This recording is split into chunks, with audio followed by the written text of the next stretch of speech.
What is going on? Sales Talk Uncensored and Auto Sales Secrets, because I'm going to be posting this in my group because I have a super, super awesome episode today. All right, so for the salestalkuncensored.com podcast, we have a very special guest. And this is a lady I've been following since the start of my career. You know, way back in 2015, 2016, when I was like, hey, I want to start coaching. I want to start helping people. She was back there, like, just doing awesome stuff. Some of her highlights, she actually got into the auto scene in 1983. When she was 17, she's still in high school hustling cars. So just, ooh, am I right? It's mind-blowing. By 88, she's the youngest F&I person in the industry, one of the youngest ones. And she's female, too, to top that off, which is absolutely nuts. There's not a lot of female F&I directors to begin with, even nowadays, 2019. And by 89, she's seen some issues, and she's seen, hey, this industry needs some change. This industry needs some help. So she actually started her own business and started on that venture to do that. So without further ado, why don't you say hi, Diane? Hi. Thanks for having me, David. Not a problem. So I kind of covered some stuff, some of the highlights and all that fun stuff. What are some highlights that you want to cover? Some stuff I missed. Well, let's see. I started in the car business, like you said, in 1983 on a used car consignment lot in Santa Monica. I wasn't actually old enough to really legally sell cars. In California, you have to be licensed and fingerprinted and background checked. And so was that like before they are doing like the you can't have overtime, you can't work 40 hours, and can't be like entirely commission based? Way before. No, there were no laws like that at all. So we didn't even get a minimum wage when I started. I really, I was more of a frontline person at that lot, but the second I turned 18 years old, I took the customers on the test drive and I would close them on the deal, but I would introduce them to the finance manager who would finalize the deal. And so I really didn't even get paid commission. But that's kind of where I cut my teeth. I just loved cars and I loved people, and I thought it was a great combination for me. I was never particularly studious, so college was not on my radar. I couldn't even pass the 10th grade. Yeah. I can't believe. I just had a really difficult time buying a car. When I was 17 years old, I had the resources, and I went to probably every dealership on Santa Monica Boulevard, and nobody would test drive me. I had a car already. I had a trade. I had insurance, but they just would not test drive me. They all told me to bring back my daddy, which I understand that because legally I couldn't have signed the paperwork. But if they had sold me, I could have brought back my daddy to sign that paperwork, right? But it ultimately was my decision, and it just goes to you can't pre-qualify the customer. You just can't. And anyway, after the 17th dealership of them saying, oh, we won't take you on a test drive. I was at the 17th store. I was leaving defeated. And this guy came out and he says, why are you leaving? And I just basically said, because that guy won't test drive me. And he said, well, I'll test drive you. And I'm like, okay. So he took us on a test drive. He pulled over to the side of the road. He pulled off the lot. He did everything he's supposed to do. Pulled off the lot. Did a walk around of the vehicle away from the dealership where, there wasn't a lot going on. He just had our attention. He did such a stupendous job of finding out what my needs were, what my hot buttons were. And he sold that car to me. And I wanted that car, but I brought my dad down to finalize the deal. My dad ended up buying the car for himself. It was a 5-speed Cordia turbo, Mitsubishi Cordia turbo. That is hilarious. It was a bad car back then, It's very fast, 5-speed. My dad was 72 years old at the time, like driving a stick shift. That's crazy. And yeah, anyway. So I didn't get that car. I got my dad's old car. But that, I literally was standing outside of finance. My dad bought everything. Anti-theft device, paint and fabric protection, you name it, they had it. He bought it, the warranty or extended service contract. And I just remember standing outside the dealership and looking at the salesperson that originally dropped me, right? And this amazing other salesperson came and picked me up as I was leaving. Brilliant move. And he got the deal. And I looked at the guy and I said, how much money do you make a month? Because I'm thinking to myself, like, I could run circles around this guy. And he said, I make $6,000 a month. He's sitting there bragging to me about how much money he makes after he dropped me. And you know, I get a new car every 3 months to drive, and I was just like, oh my gosh, I've got to get You're in. like, hey, I found my career. Yeah, I've got to get in this business. I love cars. I love people. So, yeah, you know, I went on what I would call a journey to try to find a dealership that would hire a female, and I couldn't find any. I seriously went back to every single store in. I was going to ask you about that. So it sounds like the guy that took you on the test drive was like ahead of the time, you know, because even now with all the training that we have and all the resources we have, you don't find people that sit down and they do killer presentation, killer walk around and do everything that they're supposed to do.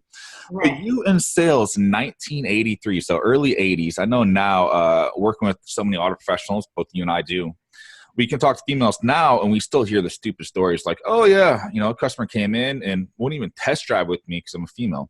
Like, what was it like way back then? You know, for me, I feel like it goes back to today. So there's dinosaurs in the industry, and I always kind of knew that the dinosaurs would eventually go away. And you know, you treat people right. That's really what it comes down to. You treat people the way you want to be treated. I know the funny thing about dinosaurs, They eventually become extinct. Yeah. Like, Well, that's the truth of the matter.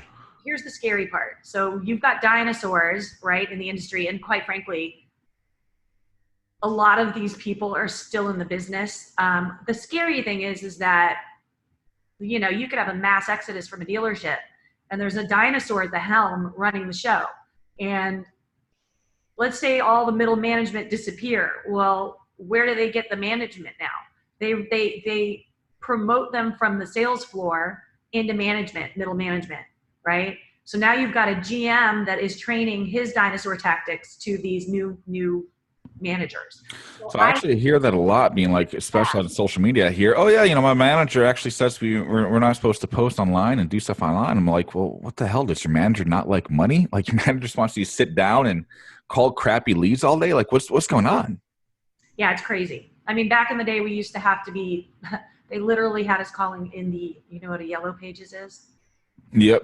I'm not that young. Book, right? So, you know, our job was to call florists and sell them vans, whatever it was, whatever we had to do, we had to self-generate what we called leads. We called them ups or leads. And that was our job, is to build our business within our business, which was their business. And I mean, that was said in 1983. So, and they're still saying it today. And it is so true. It is your business. Yeah, but nowadays the culture, though, is kind of like, you know, a culture. And it's funny because I mentioned before in some prior episodes, I started at LA Fitness. And the main thing at LA Fitness was self-generate. And me, I was brought up an athlete my entire life. So me, if you give me a goal, if you tell me I have to do something, I have to do it. Right. We had to get 15 new leads every single day, make 60 phone calls, set 8 appointments. And, you know, it got to the point I'd be able to go outside and walk up and down the street with a pen and paper in my cars. And I'd be able to get 12 phone numbers and 3 appointments in an hour. By the time I moved into the car industry and other industries, like, it's no brainer. It's like all these guys are waiting for leads and waiting for ups. Like, what the hell? You know, in 2014, I was using Facebook. I was walking up and down the street. You know, if I had the door-to-door acumen that I have now, I would have been knocking on doors, handing out business cards. Right. Like, I love self-gen, and I absolutely love that you're taught that, like, very, very first. Yes. Well, it's key to surviving. Hands down. Like, hands down. There's not a single consistent 20-plus person. There's not a single 30-plus person out there that's not marketing and not doing self-gen. Right. I mean, look, in the old days, we did sit out on the point, what we called the point, and we'd sit out in front. And you guys had the huddle. You had the lot party going on. Yeah. We would call the cars coming in. Okay, blue Pinto coming in. Whatever. Just as an example, right? But there are some tricks that you can learn. And one of the things that I learned was you start out talking to a salesperson, and then you slowly start, like, let's say I'm standing against the wall or the window of the dealership looking out on the street, or we're both standing there talking. Okay? Let's say we're both standing there talking. I'm going to turn around and step in front of the guy, right? And face him and start talking to him. And then slowly I'm going to start moving like this so that I end up with my back to the wall so that I can see the street and he's facing me, paying no attention to the lot or the street. That is evil. That's so funny too, though. So That's what he had to do. you start adjusting yourself, and then he's mirroring you. So pretty much you're able to see the leads, and he's like, "Hey, wait, what?" Yeah, and then I'm calling the ups. I'm like, That is okay, great. green Toyota coming in. That is killer. Little things like that, and that was some of these stores still have people on the point, but some of the smarter stores have next up, so that people don't have to be out on the point. Yeah, rotation, BDC, the whole nine. Yeah, and then while you're not up, then you're going to go generate leads and do social media and call your clients and do whatever you have to do in the data mine. There's data mining, all sorts of tools today to generate leads and to work the leads that you have. So yeah, absolutely. So for the Sales Talk Uncensored University, that's actually what I specialize in, is through social media generation. I've been selling online since 2003. I've been selling on Facebook since 2008. Like I make too much money from Facebook. It's the weirdest crap ever. People are like, well, what do you do? And it's like, well, I post on Facebook, making money, showing other people how to post on Facebook, making money. And it's like, just got to wrap your head around it. But let's jump forward a couple years and stuff, because you mentioned when you first started in sales, you're kind of doing thing stuff, but your finance director will close most of the deals.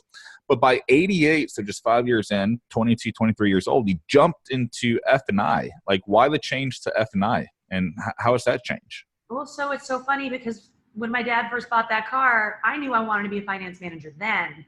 I really wanted to be in sales, but I still was eyeing that F&I office. And so within, I don't even think it was 2 weeks of selling, I knew that I wanted to be in finance. And it took me a very long time to segue into F&I. I went to the nth degree. I stalked people. I went to Los Angeles Dealers Association. I went to their office. I'm like, I need to get into F&I. You're the dealer association. How do I do this? Surely you have a dealer that will, So it wasn't just promoted from the lot that you started at and kind of promoted and trained from within? You actually had to go out and seek it? So I started on the used car consignment lot, I think it was like 82. And then by 83, I was looking for a new car dealership to work at. I landed at a Mitsubishi store it was 45 minutes from my home. I couldn't find any dealership that would hire me because I was a female. They actually told me, because you're a female, we don't hire females. Sorry. And so I went. Times have changed. I land people in quote and heartbeat right now. Well, I heard that they had a lady named Dawn at this dealership, Miller Imports in Dianes. And so I went there and I said, hey, I'd like to apply for a sales position. They said, sorry, we don't hire women. And I said, okay, well then what is she doing over there? And what did they say? Blah, blah, blah, blah, blah. So I filled out an app. They interviewed me. I got interviewed 5 times by 5 different people, including the owner, Mark Miller. He actually started Internet Brands. He had a big hand in TrueCar, Zag. I think it was not Auto by Tel, but maybe it was Cars Direct. But anyway, he's huge. The guy's retired. He's a billionaire. He's doing just fine. But that was my original dealer, new car dealer. So I did end up at that new car franchise. Thank God they gave me a shot. I was there for over 2 years, almost 3 years. Great education for me. I had two amazing managers. One I called Dad. We all called him Dad. His name was Monty. He would literally tell the salespeople to stay 6 feet away from me at all times. They said they wouldn't hire women because we'd distract the sales force. And so he would make sure that nobody came near me. If I was working a deal, he'd tell them to back up. Don't even look at her. Don't even think about it. He had my back. I can't say that about every manager that's out there, unfortunately. But he protected me. And I learned a lot. But I knew within 2 weeks, we had a very intensive training class before they'd let you out on the floor. So it was 2 weeks of intensive training. All of the managers would come up and tell you what their part of, or their role at the dealership was. And when that finance guy came up, he had the nicest suit and the Rolex watch and just the nicest house. And just, he just exuded success. And I wanted that. And so I knew it from then. And I told him, I want your job. which doesn't always go over very well, but he was great. Tim Nelson, awesome guy. I used to always have that issue too. I'd sit down and I'd have a manager hire me and they're like, well, what's your goal? Well, my goal is to have your job. Yeah. That's just how I am. Like, it's the way I'm wired. I'm sorry. Yep. He was not threatened at all. Like, who are you? You're an 18-year-old little girl. You're never going to get my job. Oh, that's funny. So when you moved forward and you actually got into finance, you had to switch dealerships. You had to do the whole nine. What was that like? It was great. I had to start out. I kind of segued into that. I actually started what would be called early BDC. So for 12 dealerships, I was handling all of their sales calls. It was my job to get the customer in and just to, plant as much excitement, create excitement. And without giving too much information, it's not transparent. It wasn't transparent like it is today. My job was to make sure that I gave them the least amount of information and create the most amount of excitement and get them down to the dealership. And so, I knew I had their credit pulled. I knew exactly where we were at. A lot of the customers were secondary. So I would work with the sales force and say, hey, we've got this customer coming in. They're going to be pulling up in this car at this time. Bring them to me. They would bring me the customers. They would greet them, bring them to me, and I would introduce myself, give them the warm fuzzies, tell them don't worry about price, just make sure you find the car that you like, and come back and see me after the test drive. So the heat was off the salesperson in regards to price. I already had all their personal information in a file. And at that point, once they picked the car, we just worked the deal that way, made sure they were in love with the car. And that was the main thing. I like it. So let's fast forward, 20, 30 years and stuff. Now you're down in Georgia. You live in Atlanta. We both have a good mutual friend, Patrick. He's actually jumping on a podcast next week. Yes. So you've done a lot of changes. Now you focus a lot more on F&I training and recruiting. Am I right? Yes. So once I was in primary finance, I was in secondary for a little while first, but then I got into primary. There was a heavy turnover. And so I saw an opportunity to start a temp F&I agency and just to, instead of putting a square peg in a round hole, just because they would have sales managers kind of pinch hit, if finance walked out and left 30 deals hanging, they didn't have a real solution. Some of the product providers had some people that were specialists and they'd come in and they would sit in that chair, but most of them really, I'm not even going to say, they if you weren't doing business with them, then you did not have that option. And so not too many of the dealerships were doing business with an agency that provided that. So for me, it was an obvious problem that needed to be solved. And so that led to the products division. And so I started representing the products. And when you provide the dealers with the ancillary products, so for example, the vehicle service contracts, which a lot of people call extended warranties, or the gap coverage, which there was no gap coverage back then. But we had ancillary products like anti-theft devices or etch or paint and fabric protection, appearance protection. And so we started the temp F&I agency, and then I added the products to that. And so then we started marketing those to car dealers. And with that, as part of that, we would say, you sell my products and I'm going to train your F&I managers how to sell these products for free. That way they didn't pay for training. So that's what I did for 20 years. Oh, wow. So you're kind of like an F&I mercenary, and then at the same time, kind of like, hey, hire me stuff. We're going to do the F&I for you. But not only that, but we're going to show you everything that we do and all the extensive experience that we have, and we're going to help out your team. Right.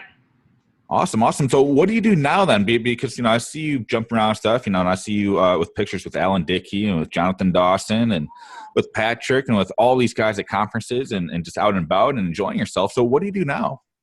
So what I do now, I'm actually a recruiter for the OEMs for their F&I divisions. So the guys that go out and they sell the warranties to car dealers, okay. Whether it's a third-party administrator or the actual manufacturer, I build their sales teams. So they're regional managers, they're divisional managers. I still do a little recruiting for the executive side of the automotive industry. So for dealerships, I'll do GM and up, operations directors. I don't really do F&I anymore. I don't transition people from sales to F&I. I know that that's a thing and people want to get into F&I, but you really have to have persistence and patience in order to get into F&I. And you really need to have strong sales and closing ability, good listening tools, like, and good paperwork. Absolutely. So normally I like to keep these about commute lengths, so about 20, 30, maybe 35 minutes and stuff. So we're pushing on those marks. Normally I ask all my people and all the guests on my podcast, hey, what are some tips you have for my audience? But this time around we did stuff a little bit differently because we're connected with so many of the same mutual people. I actually did a Q&A. And it's funny that you just mentioned what you just said, because the very first question I was going to ask you is from Adam Kohler, and he says, what is the best way, if I can talk, right? What is the best way to make the transition from sales to F&I? That is a position that he's really interested in, but when he brings up at the story, he's kind of blown off. Yeah, and it's frustrating. And of course, I've been there. So I was the girl that was blown off. Just keep selling cars. That's what they tell you. I would say persistence, just persistence and patience. And, sell some cars, show that you know how to sell and show that you know how to close and that you can do it, take direction. That's one of the main points in F&I, isn't it? It's a lot of being good with paperwork and a lot of closing. Because when I think of F&I, I'm thinking, okay, hey, the salesmen are grabbing a lot up. Salesmen are, making them deals, agreeing on the numbers. The F&I person is getting them in there, structuring the deal and doing the paperwork and upsell, right? Right. You really have to be analytical to do that job. I mean, it's just because you have to think out of the box in order to really sell these products. So, the products are amazing. They cover themselves. I buy everything in the office on my car. I did. So I got tire and wheel and paint and fabric protection and ding and dent. And I didn't need maintenance, but I would have bought that too.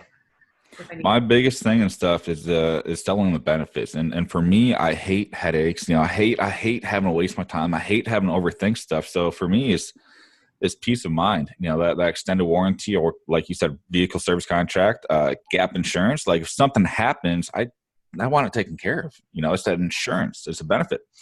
So another question too is actually from Patrick, our mutual friend. He says, and this is actually a good question. I like it with Carvana and with the way that so many different industries are changing.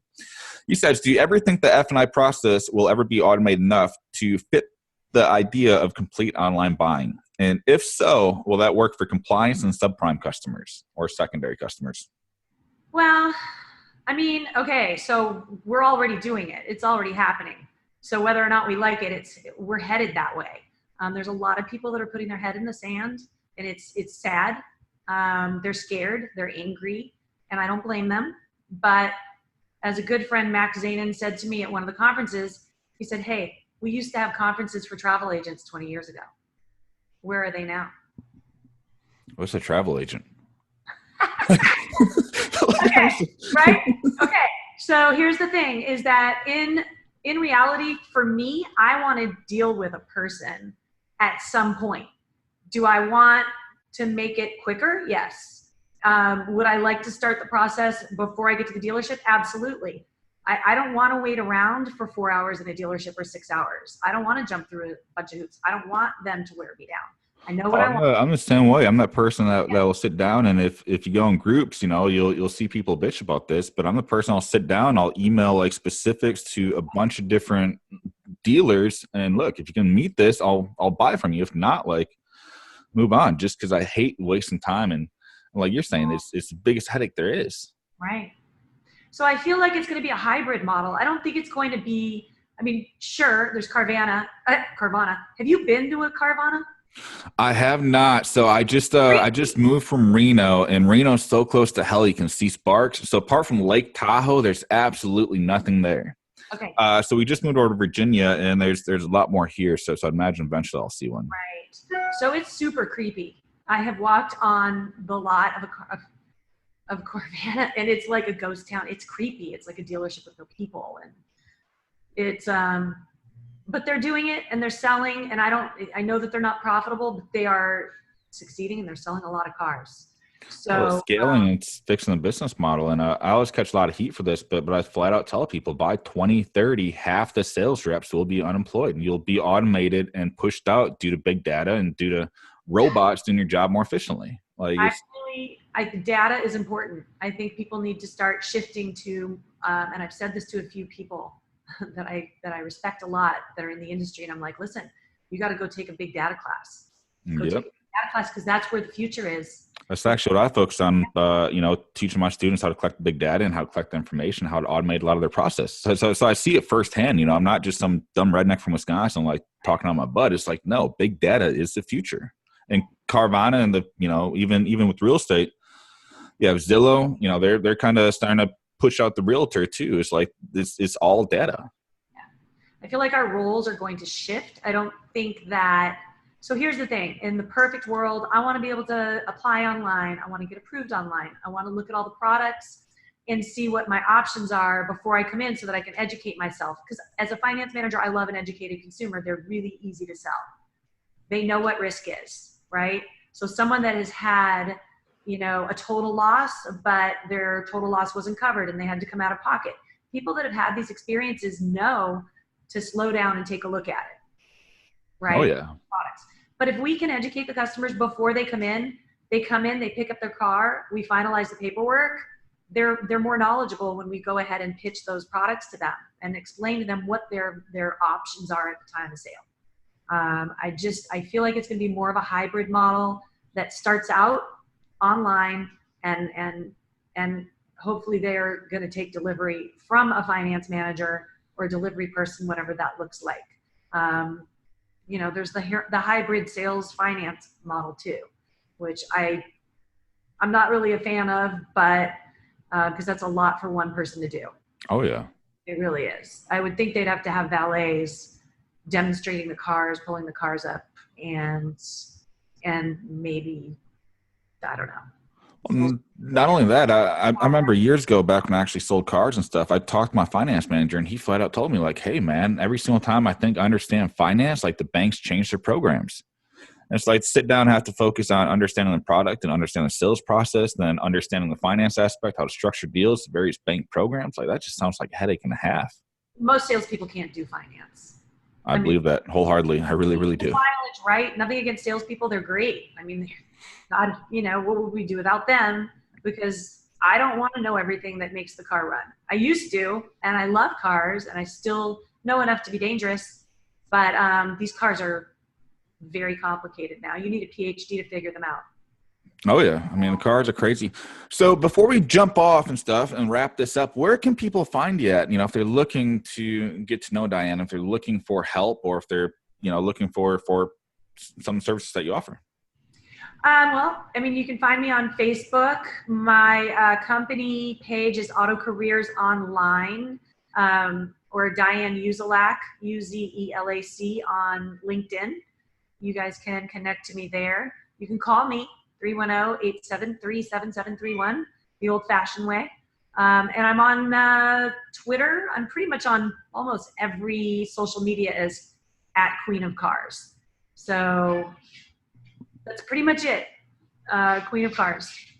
I like it. Well, thank you for jumping on. Definitely great. Appreciate it. And thanks to viewers for watching us. What was that? Happy to be here. Absolutely. Thanks for having me. Not a problem.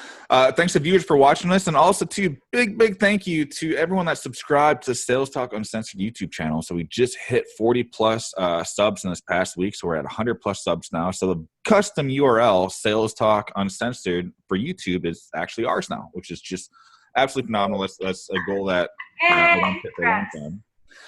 And that's pretty much it, guys. So look for the next episode coming up. I believe I have Carl Adspell, who's a real estate phenom, and then I have our mutual friend Patrick. I don't want to kill his last name, so I keep avoiding it.